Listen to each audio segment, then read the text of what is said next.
Hello student, I am Dheeraj Prasad, corporate trainer aptitude Systech Bhopal. आज का हमारा जो टॉपिक उठा रहे हैं हम, उस टॉपिक का नाम है statement and conclusion. Statement and conclusion मतलब कथन एवं निष्कर्ष। बहुत सारे स्टूडेंट को इसमें बहुत प्रॉब्लम है कि कथन को किस टाइप के जो क्वेश्चन आते हैं स्टेटमेंट एंड कंक्लूजन वाले, क्या इसके कोई ट्रिक्स होती है, क्या कोई रूल होता है जिसे हम सॉल्व कर पाएँ। तो मैं आपको कहना चाहता हूँ कि इसमें हम कैसे सॉल्व करते हैं इसके बारे में थोड़ा मैं आपको बताऊँगा। ठीक है, इसमें क्वेश्चन दो टाइप के आते हैं, दो टाइप पार्ट में दिए जाते हैं। पहला पार्ट जो होता है वो स्टेटमेंट का होता है और दूसरा पार्ट जो होता है वो कंक्लूजन का होता है। स्टेटमेंट को हमको इसमें गौर से पढ़ना होता है और जो भी स्टेटमेंट दिया है वो 100% ट्रू होता है। इसमें अपना कोई भी लॉजिक नहीं लगाना होता है। इसका क्या मतलब है, आप यहाँ पे अपने मन की बात नहीं सुनेंगे, स्टेटमेंट को सुनेंगे। ठीक है, यहाँ आपने अपने मन की बात को बिल्कुल भी नहीं सुनना है, स्टेटमेंट को सुनना है।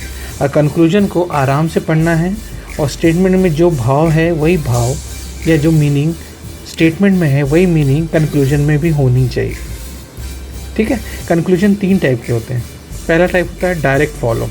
पहला क्या करता है, डायरेक्ट फॉलो। डायरेक्ट फॉलो कैसे होते हैं, जैसे फॉर सिंपल एग्जांपल में बोलूँ कि श्याम बहुत आम खाता है। श्याम बहुत आम खाता है, क्लियर है, ये स्टेटमेंट है, ये 100% ट्रू है। ठीक है, हमको लेके चलना है कि 100% ट्रू है। ठीक है, इसका कंक्लूजन, राम को आम पसंद है। ठीक है, राम को आम पसंद है, ये क्या डायरेक्ट निकल रहा है हमारा, तो इसको बोलेंगे डायरेक्ट फॉलो। जो डायरेक्ट फॉलो करता है, जो स्टेटमेंट को डायरेक्ट फॉलो करता है वो कंक्लूजन होगा। ठीक है, दूसरा can be inferred from passage, जो पैसेज के थ्रू मीनिंग निकालते हैं। ठीक है, फॉर एग्जांपल कि डेवलपिंग कंट्री में बेरोजगारी की समस्या है, एक स्टेटमेंट आया कि डेवलपिंग कंट्री में एक बेरोजगारी एक समस्या है। ठीक है, कंक्लूजन, भारत में बेरोजगारी है।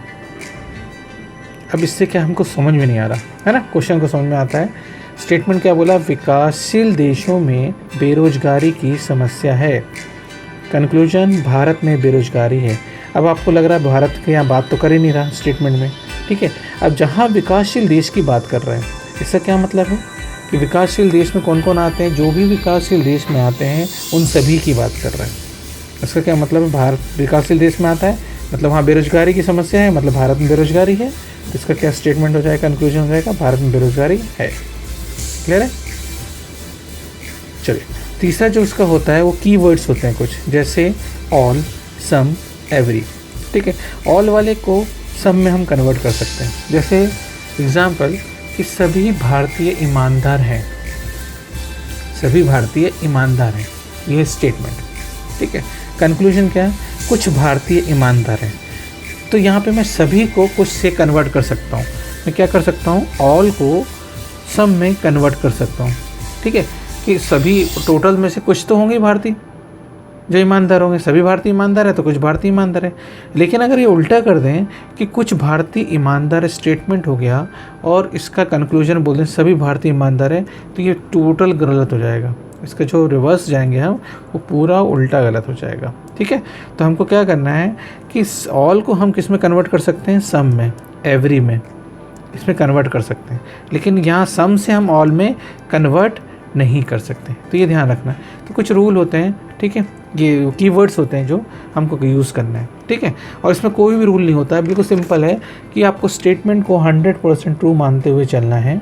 ठीक है, और इसमें अपने मन की बात बिल्कुल भी नहीं सुनना है, स्टेटमेंट क्या को सुनना है, स्टेटमेंट क्या कह रहा है उससे रिलेटेड जो कंक्लूजन है उसी को निकालना है। ठीक है, चलिए आइए देखते हैं क्वेश्चन कैसे होंगे। आइए अपन देखते हैं कैसे क्वेश्चन होंगे। ठीक है, क्वेश्चन सॉल्व करेंगे तब क्लियर भी होता जाएगा धीरे धीरे। चलिए आइए देखते हैं नेक्स्ट क्वेश्चन क्या है। पहला क्वेश्चन बोल रहा है कि वरुण के भाई बहन है और वरुण की जो सिस्टर है करुणा और उसके जो ब्रदर है तरुण, वो दोनों ही वरुण से छोटे हैं। ये हो गया स्टेटमेंट, बिल्कुल हमको यहाँ पर लेके चलना है। तो स्टेटमेंट हमेशा हमारा क्या होगा, 100% ट्रू होता है। ठीक है, तो हमेशा 100% ट्रू मानेंगे। अब उन्होंने क्वेश्चन बोला करुणा इज़ बिगर देन तरुण। अब यहाँ पे वरुण बोल रहा है कि वरुण के तीन हैं, वरुण की जो सिस्टर है करुणा और कौन है ब्रदर, मतलब वरुण की जो सिस्टर है करुणा और वरुण का जो भाई है तरुण, क्योंकि करुणा का सिस्टर को भाई कौन है, तरुण। तो इन दोनों वरुण के भाई और बहन हुए। तो ये तीनों क्या इससे छोटे हैं वरुण से। लेकिन यहाँ कहीं भी नहीं कह रहा कि करुणा जो है वो तरुण से बड़ी है। तो ये वाला जो है स्टेटमेंट हमारे लिए क्या हो जाएगा, रॉन्ग हो जाएगा। दूसरा क्या बोल रहा है कि both Karuna and Tarun are of equal age. ठीक है, both Karuna and Tarun are of equal age. Karuna और तरुण दोनों इक्वल एज के हो सकते हैं क्या? ये तो साफ साफ दिख रहा है कि नहीं हो सकते। भाई बहन दोनों एक ही एज के कभी भी नहीं हो पाएंगे, तो ये भी आंसर गलत हो गया। तो इस स्टेटमेंट के थ्रू हमको क्या निकला कि दोनों गलत निकला, मतलब नन फॉलोज। ये क्या आएगा, नन फॉलोज। ठीक है, तो स्टेटमेंट को हमको ध्यान रखना है कि स्टेटमेंट क्या बोल रहा है, उसके इसमें आंसर क्या निकलेगा हमारा। ठीक है, तो आंसर क्या होगा, इफ़ नाइदर वन और नॉर फ्लो फॉलोज, दोनों ही फॉलो नहीं कर रहे हैं। नेक्स्ट क्वेश्चन की तरफ आते हैं। नेक्स्ट क्वेश्चन में बोल रहा है कि despite heavy rain there was no interruption in railway services. ठीक है, सर्विसेज है, सर्विसेज। ठीक है, मतलब भारी वर्षा होने के बावजूद भी रेल सेवाओं में कोई भी रुकावट नहीं है। ये एक स्टेटमेंट है। क्या बोल रहा है कि भारी वर्षा होने के कारण रेल सेवाओं में कोई भी रुकावट नहीं है। इसका क्या मतलब है, अब कंक्लूजन निकला इसके। हैवी रेन की बात कर रहा है जिसके कारण कोई भी इंटरप्शन नहीं आया रेलवे में। क्लियर है। अब बोलो ना, railway service are interrupted in only the rainy season. ठीक है, मतलब भारी वर्षा केवल मतलब रेनी सीजन में ही रेल सेवाओं में रुकावट आती है, ऐसा कहीं कुछ शो ही नहीं कर रहा है। उन्होंने बोला कि केवल, है ना, बोला कि भारी वर्षा होने के बाद भी रेलवे में कोई रुकावट नहीं आई। तो ये कहीं नहीं लग रहा मुझे कि केवल वर्षा ऋतु में ही, केवल वर्षा में ही मतलब जो होती है रेल सेवाएं में रुकावट आती है। तो ये मेरा क्या हो गया, गलत हो गया। तो ये वाला से फर्स्ट वाला गलत हो जाएगा। ठीक है, heavy rain often abstract rail services. ठीक है, मतलब क्या बोला है, भारी वर्षा जो है रेल सेवाओं में बाधा डालती है। भारी वर्षा जो होती है वो क्या है, रेल सेवाओं में बाधा डालती है, तभी तो बाधा डालती है। तो इस बार क्या बोला उन्होंने, कुछ स्टेटमेंट में दिया है कि भारी हैवी रेन होने के कारण भी ये इसमें रुकावट नहीं डाल पाई, मतलब रुकावट डालती थी अभी नहीं डाल पाई। तो फर्स्ट क्या हो जाएगा मेरा, गलत हो जाएगा, और सेकंड क्या हो जाएगा मेरा, सही हो जाएगा। तो क्या हो जाएगा, ओनली सेकंड फॉलोज। तो आंसर क्या हो जाएगा, ओनली सेकंड फॉलोज। बस आपको एक ध्यान रखना है इसमें स्टेटमेंट वाले क्वेश्चन में कि स्टेटमेंट के जो क्वेश्चन होते हैं उस स्टेटमेंट को आपको 100% ट्रू लेके चलना है। उससे दायां बायां ज़्यादा नहीं सोचना आपको, केवल उस पर अडिग रहना आपको। उससे जो रिलेटेड कंक्लूजन निकलता है, या ये तो डायरेक्ट, जैसे ये राइट डायरेक्ट, ये सेकंड वाला था, ये क्या हो रहा था, डायरेक्ट उससे रिलेशन में था। तो आंसर इसलिए सही हो गया। ठीक है, चलिए नेक्स्ट की तरफ चलते हैं, मूव करते हैं। बोला उन्होंने, from Mumbai to Chennai distance of 1000 km of road can be reduced 300 km on the sea route, which will be helpful in fuel service saving of rupees 25 crores annually. Mumbai से चेन्नई तक 1000 किलोमीटर सड़क से जाने पे समुद्र मार्ग की अपेक्षा 300 किलोमीटर कम किया जा सकता है। अगर मैं सी रूट पे जाऊँ तो मैं 300 किलोमीटर की सेविंग कर सकता हूँ, बचा सकता हूँ, कम कर सकता हूँ। ठीक है, जो साल में 25 करोड़ के बराबर हो जाते हैं। 25 करोड़ के फ्यूल सेविंग के बराबर हो जाती है। कब, कहाँ से, रोड की अपेक्षा अगर मैं सी रूट से जाता हूँ तो। क्लियर है, ये क्वेश्चन यहाँ तक है। पहला क्या बोला, sea traffic is often cheaper than road traffic. ठीक है, अब इसका क्या मतलब, सड़क जो अपन सड़क से जब जाते हैं या ट्रैवलिंग करते हैं तो उसकी समुद्र से सस्ता होता है। ठीक है, मतलब क्या कहना चाह रहा है कि सी जो ट्रैफिक है वो चीपर है रोड ट्रैफिक से। ये चीपर की बात तो कहीं कर ही नहीं रहा यहाँ पे। अब देखो क्या बोल रहा है उनने कि 1000 किलोमीटर है, अब वो 300 रिड्यूस किया, मतलब समुद्र से जाने में 300 किलोमीटर कम दूरी पड़ रही है। तो हो सकता है उस वजह से फ्यूल सेविंग हो रहा हो, है ना। तो ये चीज़ें यहाँ पे कहीं नहीं बोल रहा कि सी ट्रैफिक जो है वो चीपर है रोड ट्रैफिक से। तो जो फर्स्ट वाला मेरा आंसर है वो पूरी तरह गलत हो जाएगा, है ना। मतलब उन्होंने ये नहीं कहा, ये तो देखो 1000 से कितना हुआ, 300 कम, मतलब 700 किलोमीटर चल रहा है, और अगर मैं रोड से जाता हूँ तो 1000 किलोमीटर जाता हूँ। तो ये जो 300 किलोमीटर का डिफरेंस है, यहीं पर सेविंग हुई होगी ऑयल की, फ्यूल की, है ना। फ्यूल की सेविंग यहीं पर हुई हो।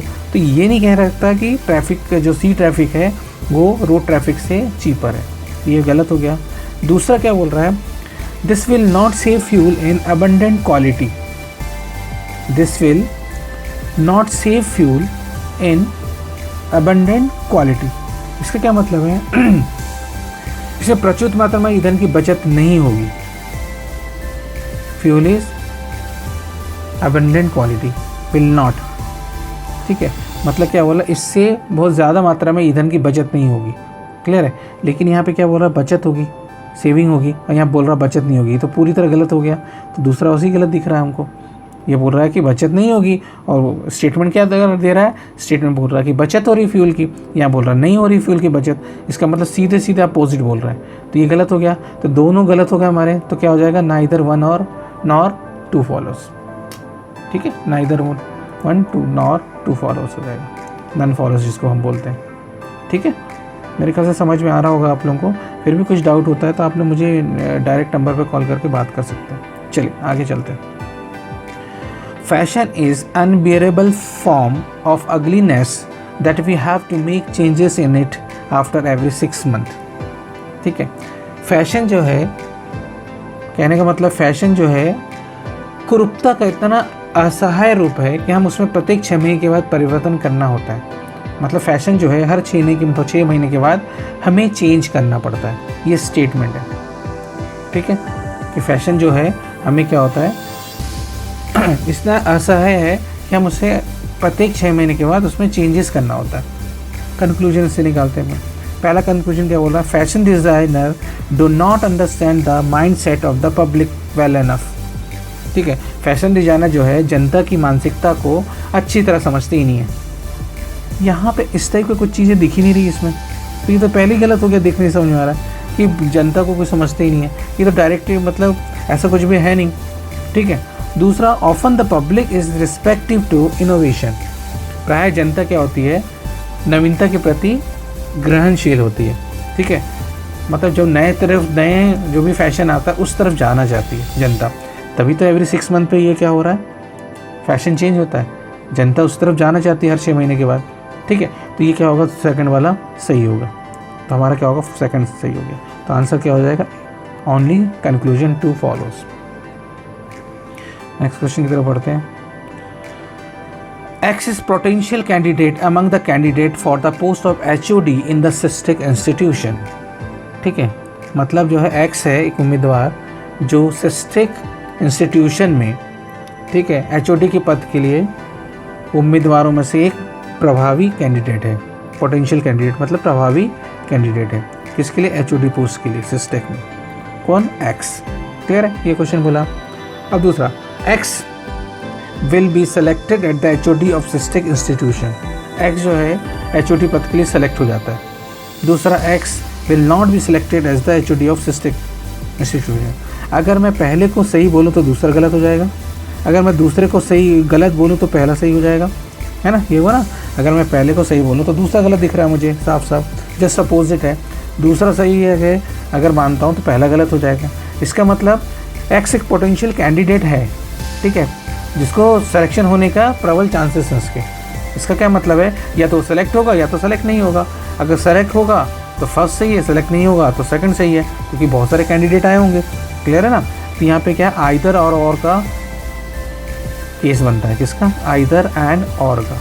तो आइदर और क्या होगा, मेरा फोर्थ वाला ऑप्शन सही होगा, ठीक है। तो पूरा हमेशा ध्यान रखना है कि स्टेटमेंट के हमको कहीं भी बाहर सोचना नहीं है और बाहर जाना नहीं है आपको, ठीक है।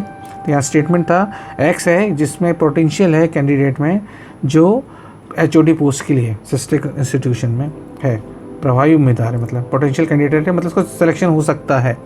अब या तो होगा या तो नहीं होगा, दो कंडीशन है, होगा तो दूसरा वाला गलत, अगर नहीं होगा तो पहला वाला गलत, क्लियर है। तो ये दोनों चीज़ में ये सही चलेगा। तो कौन सा होगा, नाइदर वन और टू फॉलोज होगा। नेक्स्ट आया, due to not getting permission by the governor, so a CBI would not file a suit against the chief minister in the court till date, मतलब गवर्नर के द्वारा अनुमति न मिलने के कारण CBI आज चीफ मिनिस्टर के अगेंस्ट, ठीक है, कोर्ट में कोई भी फाइल सूट नहीं कर पा रही है, मतलब आरोप दाखिल नहीं कर पा रही, अभियोग पत्र जिसको बोलते हैं हम, दाखिल नहीं कर पाई। कौन, किसके कारण, परमिशन बाय द गवर्नर के कारण। कौन, CBI फाइल सूट नहीं कर पा रही against the chief minister in court till date. ये क्वेश्चन आया। कंक्लूजन, ठीक, ध्यान से पढ़ना है इसको, कि राज्यपाल के द्वारा, गवर्नर के द्वारा अब तक अनुमति न मिलने के कारण सीबीआई आज तक मुख्यमंत्री के विरुद्ध अगेंस्ट कोर्ट में कोई भी सूट फाइल नहीं कर पा रही है। क्लियर है? ये हो गया हमारा क्या स्टेटमेंट। कंक्लूजन की मैं बात करूं, before filing a suit against the chief minister, before filing a suit against the chief minister before the court, CBI has to get permission of the governor। मतलब क्या बोला कि मुख्यमंत्री के, चीफ मिनिस्टर के अगेंस्ट अगर मुझे सूट कोर्ट में दाखिल करने से पहले सीबीआई को क्या करना पड़ता है, गवर्नर की परमिशन लेनी पड़ती है, तभी तो दाखिल नहीं कर पाई। इसका मतलब ये पहला सही है। मतलब क्या बोल रहा है कि सीबीआई को, ठीक है, बिना किसके परमिशन के, गवर्नर के परमिशन के वो सूट, कोई भी फाइल सूट नहीं कर सकते। तो पहला और ये दोनों डायरेक्ट कनेक्शन दिख रहा है मुझे, पहला इसका डायरेक्ट कनेक्शन दिख रहा है, तो ये मेरा सही हो गया पहला वाला। मैं दूसरे की बात करूं, the governor will give permission in the coming days, आने वाले दिनों में गवर्नर परमिशन दे देगा। ये कहाँ का लिखा हुआ है कि दे देगा, देगा कि नहीं देगा? नहीं देगा, ऐसा कुछ लिखा है क्या कि गवर्नर दे देगा, गवर्नर नहीं देगा? ऐसा कुछ ज़रूरी नहीं कि दे दे, है ना, ये उस पर सूट फाइल करने के लिए ऑर्डर दे दे, कोई गवर्नर इसमें बाध्य नहीं है। क्लियर है? दे भी सकता, नहीं भी सकता, तो ये वाला कंडीशन है ही नहीं, तो क्या हो जाएगा, फर्स्ट फॉल हो जाएगा। ठीक है, क्वेश्चन क्या था कि सीबीआई ने सूट फाइल नहीं कर पा रही, क्यों? क्योंकि गवर्नर से परमिशन उसको नहीं मिली है सूट करने की अभी तक। किसको? सीबीआई को। ठीक है, तो कंक्लूजन क्या बोला था कि चीफ मिनिस्टर के अगेंस्ट अगर उसको फाइल सूट करना है कोर्ट में, तो उससे पहले सीबीआई को किसकी परमिशन लेनी पड़ती है? राज्यपाल की या गवर्नर की। तो पहला वाला सही है, दूसरा वाला तो बिल्कुल ही गलत दिख रहा है हमको। क्या बोला? Local residents specially poor people are badly affected due to the problem of electricity. मतलब बिजली की समस्या से जो लोकल हैं, स्पेशली गरीब वर्ग के लोग बुरी तरह प्रभावित हैं। ठीक है, तो यहाँ ध्यान रखना हमको, क्या बोल रहा है, लोकल रेसिडेंट की बात कर रहा है, स्पेशली पुअर पीपल की बात कर रहा है, बहुत ज़्यादा प्रभावित हैं। क्यों? क्योंकि प्रॉब्लम ऑफ इलेक्ट्रिसिटी। अब इसका कंक्लूजन क्या है? The people of poor classes have to face such suffering because of their poverty. गरीब वर्ग के लोगों को अपनी गरीबी की वजह से इस तरह के कष्टों का सामना करना पड़ता है। क्या क्वेश्चन बोला? The people of poor classes have to face the suffering because of their poverty. गरीब वर्ग के लोगों को अपनी गरीबी की वजह से इस तरह के कष्टों को सामना करना पड़ता है। तो गरीबी की वजह से की बात कर रहा है, तो गरीबी की वजह से क्यों करना पड़ता है इस टाइप का? यहाँ पे क्या बोल रहा है? जो इलेक्ट्रिसिटी की प्रॉब्लम है लोकल रेसिडेंट का, वो क्या बोल रहे हैं कि स्पेशली पुअर पीपल जो है वो लोग ज़्यादा प्रॉब्लम फेस करते हैं। लेकिन यहाँ बोल रहा है गरीब वर्ग के जो लोग हैं, गरीबी इस तरह के कष्टों का सामना करना पड़ता है। इस तरह के कष्टों का मतलब ये गलत हो गया ना, गरीबी की वजह से। गरीबी की वजह से नहीं, आप किसकी वजह से बोल रहे हैं? बिजली की समस्या, बिजली की प्रॉब्लम की बात कर रहे हैं, इलेक्ट्रिसिटी और प्रॉब्लम की वजह से गरीब लोग ज़्यादा सफ़र करते हैं। इस टाइप की समस्या, उस टाइप की समस्या की बात ही नहीं कर रहा है वो। ठीक है, इस तरह के कष्टों का सामना करना पड़ता है। ठीक है, तो सफरिंग ये तो पहला ही आंसर गलत हो गया मेरा, तो ये आंसर सही नहीं है। दूसरा, the problem of electricity is not so important, people of wealthy class easily tolerated. ठीक है, इसका कहीं से कहीं संबंध ही नहीं है। बिजली की समस्या इतनी महत्वपूर्ण नहीं है। ठीक है, जो भी मतलब कौन है, धनी वर्ग के लोग हैं, उसे आसानी से बर्दाश्त कर लेते हैं। इसमें ऐसा कुछ बात ही नहीं कर रहा है कि बर्दाश्त कर लेते हैं, क्या कर लेते हैं। तो ये भी गलत हो गया, तो नन फॉलोज हो गया, मतलब नाइदर वन और नॉर टू फॉलोज हो जाएगा। क्लियर? नेक्स्ट क्वेश्चन की तरफ बढ़ते हैं हम।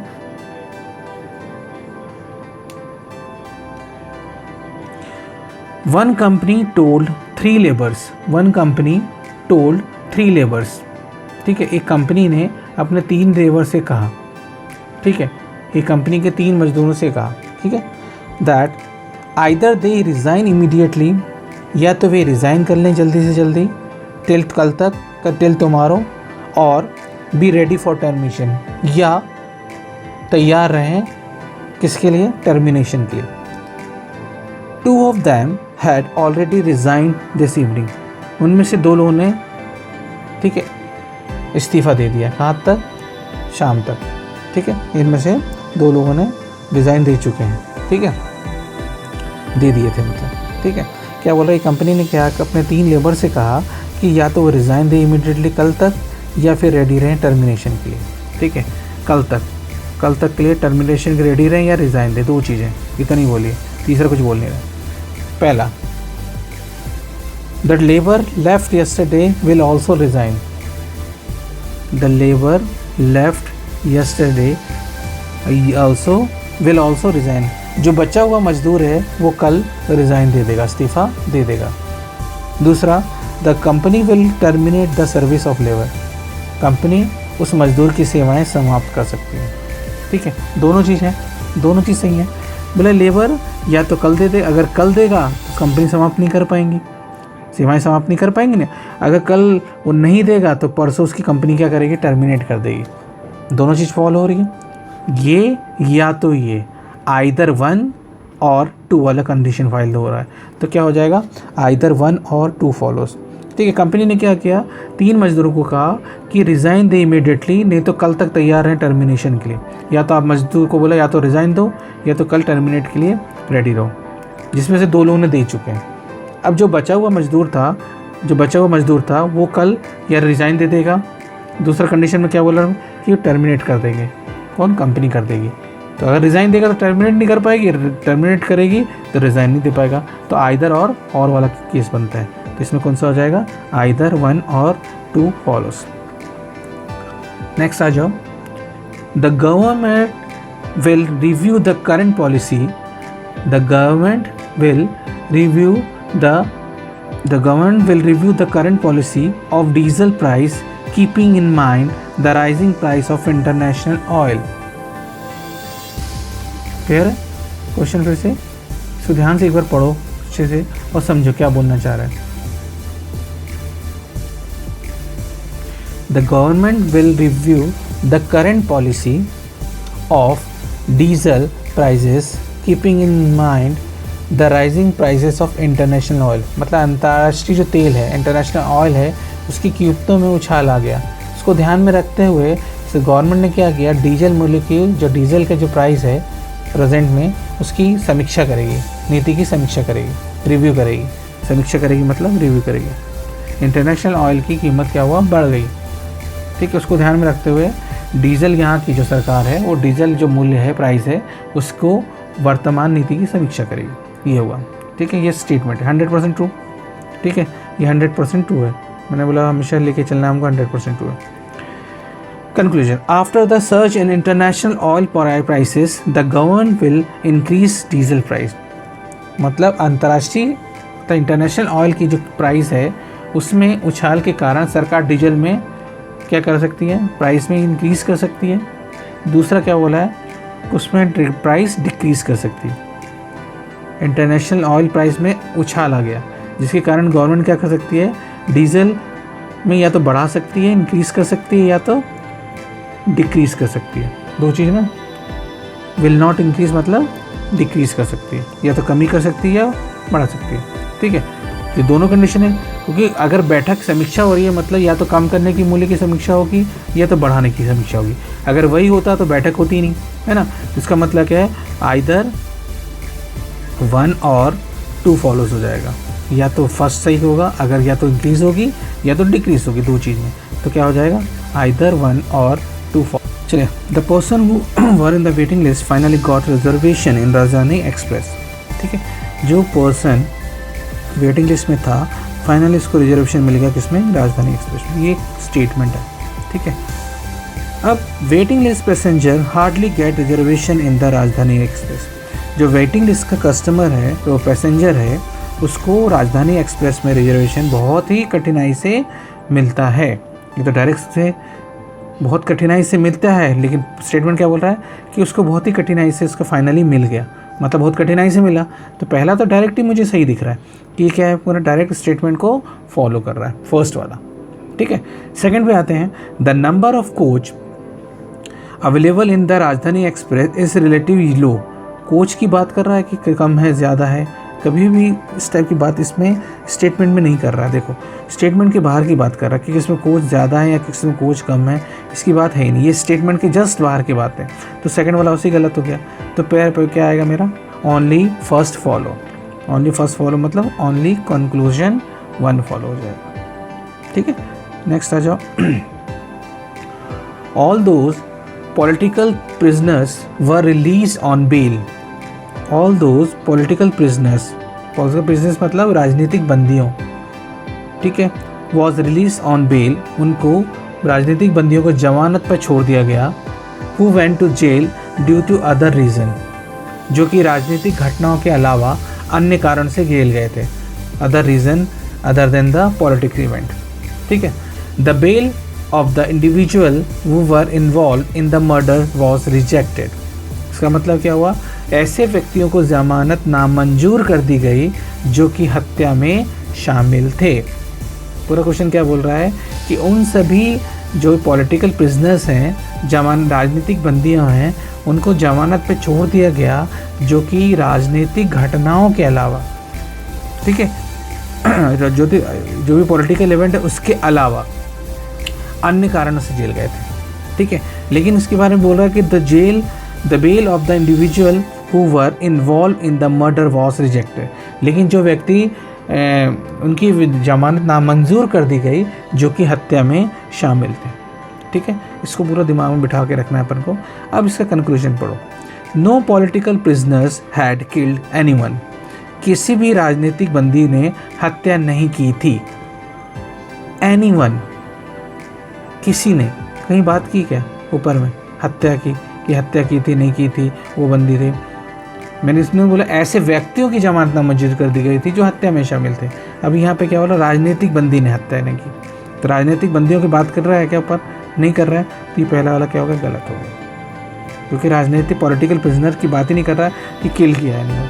The bail of the individual who were involve in the murder was rejected. ठीक है, सेकंड बोल रहा है some politicians were not arrested. कुछ राजनीतिज्ञों को गिरफ्तार नहीं किया गया था। ठीक है, कुछ राजनीतिज्ञों को गिरफ्तार नहीं किया गया था, ये डायरेक्ट दिख रहा है। ठीक है, अब क्या बोला उन्होंने कि कुछ राजनीतिकों को गिरफ्तार नहीं किया गया था, मतलब कुछ को तो किया गया था। क्यों किया गया, तो ऊपर लिखा है ना कि सभी राजनीतिक बंदियों को जमानत पर छोड़ दिया गया जो कि राजनीतिक घटनाओं के अलावा अन्य कारणों से जेल गए थे।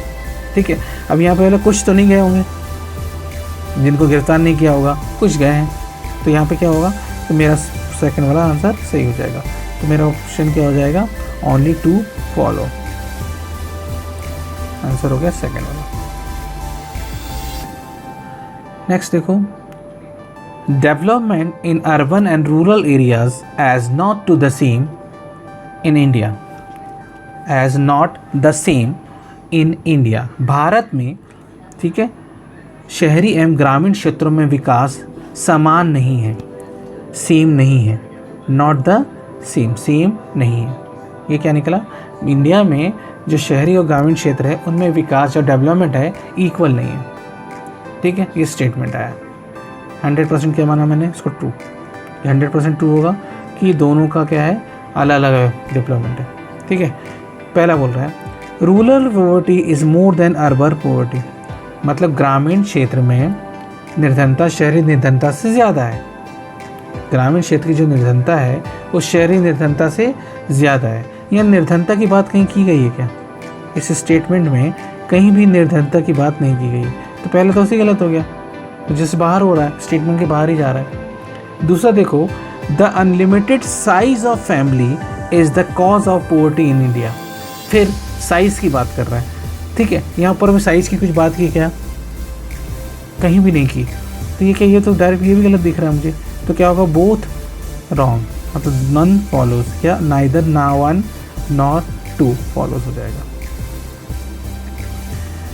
नेक्स्ट देखें, 25% of top house holds in India have 50% of national income. Bharat में 25% शीर्ष गृहस्थों के पास, शीर्ष गृहस्थ हाउस होल्ड में गृहस्थों के पास नेशनल इनकम का 50%, नेशनल इनकम का कितना है, 50% है।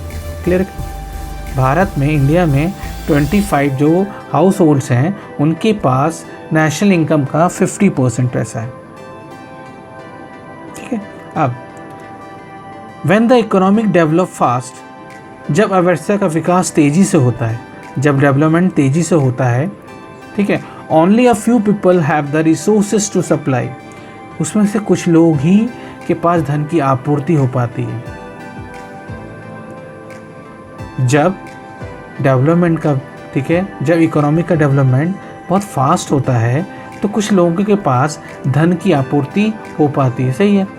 जब डेवलपमेंट हो रहा है इसका, इकोनॉमिक का, कुछ लोगों के पास पैसा ज़्यादा होता है, ठीक है, जो सप्लाई कर पाते हैं। ठीक है ना, ये तो सही सही डायरेक्ट कनेक्शन दिख रहा है, क्योंकि 25% of house hold in India have 50% of national income. तो यहाँ बोला इकोनॉमिक डेवलप जब भी फास्ट होगी तो कुछ लोगों के पास पैसा क्या होगा, कुछ लोगों के पास पैसा क्या होगा, धन की आपूर्ति कर पाते हैं।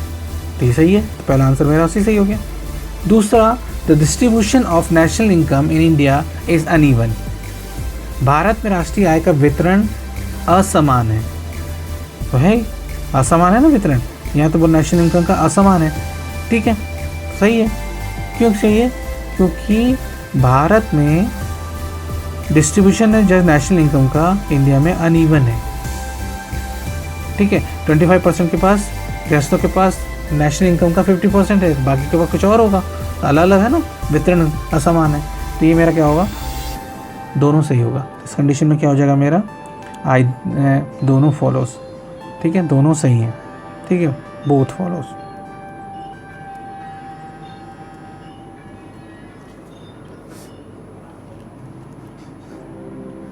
नेक्स्ट आ जाते हैं। Unemployment is one of the main reason for the country's poverty. Unemployment is one of the main reason for country's poverty. देश की निर्धनता का बेरोजगारी एक प्रमुख कारण है। Unemployment is one of the main reason, किसका? poverty का, निर्धनता का। ये स्टेटमेंट है। Conclusion, It is necessary to provide employment opportunities to eliminate poverty.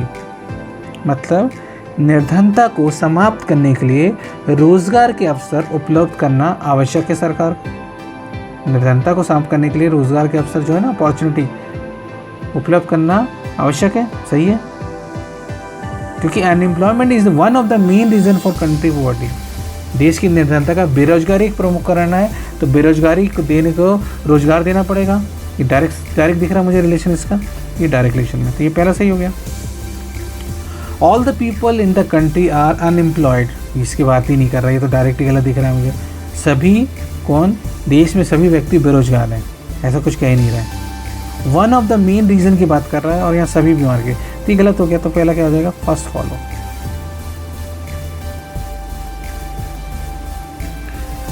Use of super natural sources of energy will overcome the lake of energy. ऊर्जा के अलौकिक स्रोतों का प्रयोग ऊर्जा की कमी को दूर कर देगा। एनर्जी है ना, ऊर्जा, एनर्जी ऊर्जा के अलौकिक स्रोतों का ऊर्जा की कमी को दूर कर देगा। ठीक है, conclusion, modern technology is gradually replacing energy cosmic sources.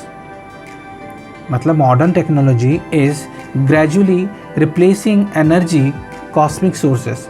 आधुनिक तकनीक जो है, मॉडर्न टेक्नोलॉजी है जो, वो धीरे धीरे ऊर्जा के लौकिक स्रोतों का स्थान ले रही है, तभी तो वो मॉडर्नाइजेशन हो रहा पूरा।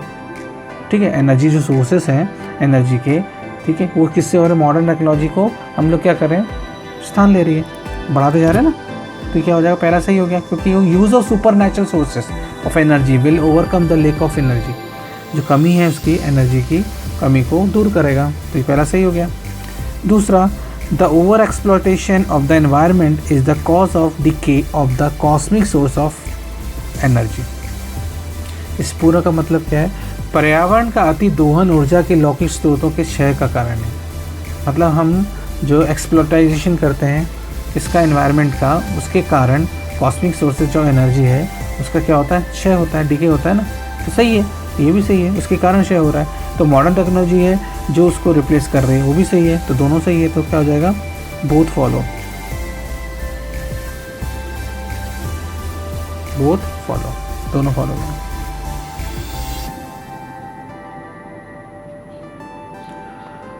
अब ये नेक्स्ट क्वेश्चन क्या बोला, parental diagnostic technique like ultrasonography, amniocentesis etc. have been declared illegal from January 1, 2008 for the examination of gender of fetus। मतलब जो अपन भ्रूण की लिंग की जांच करते हैं अल्ट्रासोनोग्राफी से या इम्यूनोसिंथेसिस से, ऐसे प्रसव पूर्व निदान तकनीक 1 जनवरी 2000 से गैर कानूनी घोषित कर दिए गए हैं। इस टाइप की जो टेक्नोलॉजी है वो 1 जनवरी 2000 से क्या कर दी गई है, इलीगल बोल दी गई है, इलीगल है। ठीक है, ये स्टेटमेंट है, 100% ट्रू है। ठीक है, प्रायर टू जनवरी 1, मतलब 1 जनवरी 2000 से पहले it was legal to use prenatal diagnostic technique for sex determination of foetus. इसका क्या मतलब है, जनवरी 1, 2008 से पहले, ठीक है, जो भ्रूण की लिंग जांच के लिए प्रसव पूर्व निदान तकनीक था उसका प्रयोग कानूनी वैलिड था, पहले वैलिड था। ठीक है, लीगल था, मतलब पहले लीगल था और एक के बाद लीगल नहीं है, ऐसा कुछ है भी नहीं। इलीगल तो 1 जनवरी 2008 से, क्या पहले इलीगल था, ऐसा कुछ भी नहीं है। लीगलाइजेशन तो बोला ही नहीं था कि लीगल है वहाँ पे, तो ये गलत हो गया पूरा। दूसरा, सिंस जनवरी 1, 2008 से if any women does check the sex of the features that it is a crime. मतलब 1 जनवरी 2000 से अगर मैं इसकी जांच करूंगा, इसका प्रयोग क्या है, क्या होगा, 1 जनवरी 2000 से कोई भी महिला यदि भ्रूण की लिंग की जांच करवाती है तो वो कानूनन एक क्या होगा, क्राइम होगा, जुर्म होगा। ठीक है, तो ये पहला भी, ऊपर वाला भी हो जाएगा, एक के बाद इलीगल हो जाएगा, मतलब जुर्म होगा, तो ये दूसरा वाला सही होगा। तो क्या आंसर क्या हो जाएगा मेरा, सेकंड फॉलो। ध्यान रखना है कि क्या बोलना चाह रहा है, उसने बोला है कि जो पेरेंटल डायग्नोस्टिक टेक्निक है जैसे अल्ट्रासोनोग्राफी, एमिनोसिंथेसिस एक्सेट्रा जो भी है, ये 1 जनवरी 2000 से इलीगल हो गए। ठीक है, कंक्लूजन क्या बोल रहा है, 1 जनवरी 2000 से पहले ये लीगल थे, ऐसा कुछ बोल ही नहीं रहा है, लीगल इलीगल उन्होंने किया, बाद में पता चला होगा उनको तो इलीगल किया, लेकिन पहले लीगल था, इस बारे में बात ही नहीं कर रहा, तो ये पहले गलत हो गया। दूसरा बोला कि 1 जनवरी 2000 के बाद यदि कोई महिला अपना जाँच करवाती है इस टाइप का, तो वो एक कानूनन क्या होगा, जुर्म होगा। तो ये सही है क्योंकि दूसरे वाले को डायरेक्ट फॉलो कर रहा है, तो आंसर क्या हो जाएगा, second follow. Prostitution is also a major cause of AIDS. वेश्यावृत्ति भी एड्स का एक प्रमुख कारण है, अब मेजर कॉज है ऑफ एड्स का, क्या, प्रोस्टिट्यूशन। ठीक है, कंक्लूजन देखते हैं। AIDS is a incurable disease. AIDS के बारे में बात की क्या, नहीं, तो इस बारे में बात ही नहीं करना कि एड्स के बारे में नहीं बात करी, यहाँ बोला है प्रोस्टिट्यूशन की बात कर रहा है, is also major cause of it. AIDS का एक प्रमुख कारण क्या है, वेश्यावृत्ति भी है। ठीक है, तो AIDS is an incurable disease के बारे में बात ही नहीं कर रहा था, पर सोचना ही नहीं इसके बारे में, तो पहले गलत हो गया। दूसरा, AIDS can not be fully control only by putting restriction on prostitution. केवल वेश्यावृत्ति पर ही प्रतिबंध लगाकर एड्स पर पूर्ण नियंत्रण नहीं किया जा सकता। ठीक है, AIDS can not be fully control only by putting restriction on prostitution.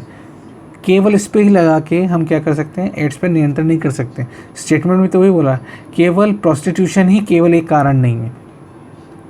ठीक है ना, तो ये पहला, दूसरा क्या हो गया मेरा, सही हो गया, सेम है ना, रिलेशन में आ रहा है ना वो, कि इसको रोक के हम नियंत्रण नहीं किया जा सकता। और प्रोस्टिट्यूशन है also major cause of it, इसका कारण भी एक है, स्टेटमेंट आया कारण ये है, तो उसको रोक के ही हम पूरा कंट्रोल नहीं कर सकते, इसका मतलब और बाकी चीज़ें भी होंगी इसके बाद, है ना। तो ये क्या होगा, सेकंड आंसर। तो आंसर क्या हो जाएगा, only 2 follows, only second follow. ठीक है, चले आज हम यहाँ समाप्त करते हैं अपनी क्लास को। ठीक है, और मेरे ख्याल से आप लोगों को समझ में आया होगा, मैंने कोशिश की है समझाने की, और इन क्वेश्चन को थोड़ा हमको ध्यान से देखना होता है कि जो भी हमारा स्टेटमेंट है वो क्या बोलना चाह रहा है, उसको 100% मानकर उससे रिलेटेड उसी से रिलेटेड जो भी निष्कर्ष निकलेगा या कंक्लूजन्स निकलेंगे उसी को हमको उठाना है। तो स्टेटमेंट के ना दाएं देखना है ना बाएं देखना है, स्टेटमेंट को 100% ट्रू मानते हुए उसको हमको सॉल्व करना है। ठीक है, आई होप आप लोगों को सेशन अच्छा लगा होगा, और मैं चाहता हूँ आप इसको ध्यान से देखें और पढ़ें और थोड़ा प्रैक्टिस करें, जिससे आप लोगों के क्या बोलते हैं इस टाइप के क्वेश्चन करने में बहुत ही यूज़फुल होगा आप लोगों के लिए। ठीक है, चलिए फिर मिलते हैं हम नेक्स्ट क्लास में नए चैप्टर के साथ। Okay, bye, take care and all the best.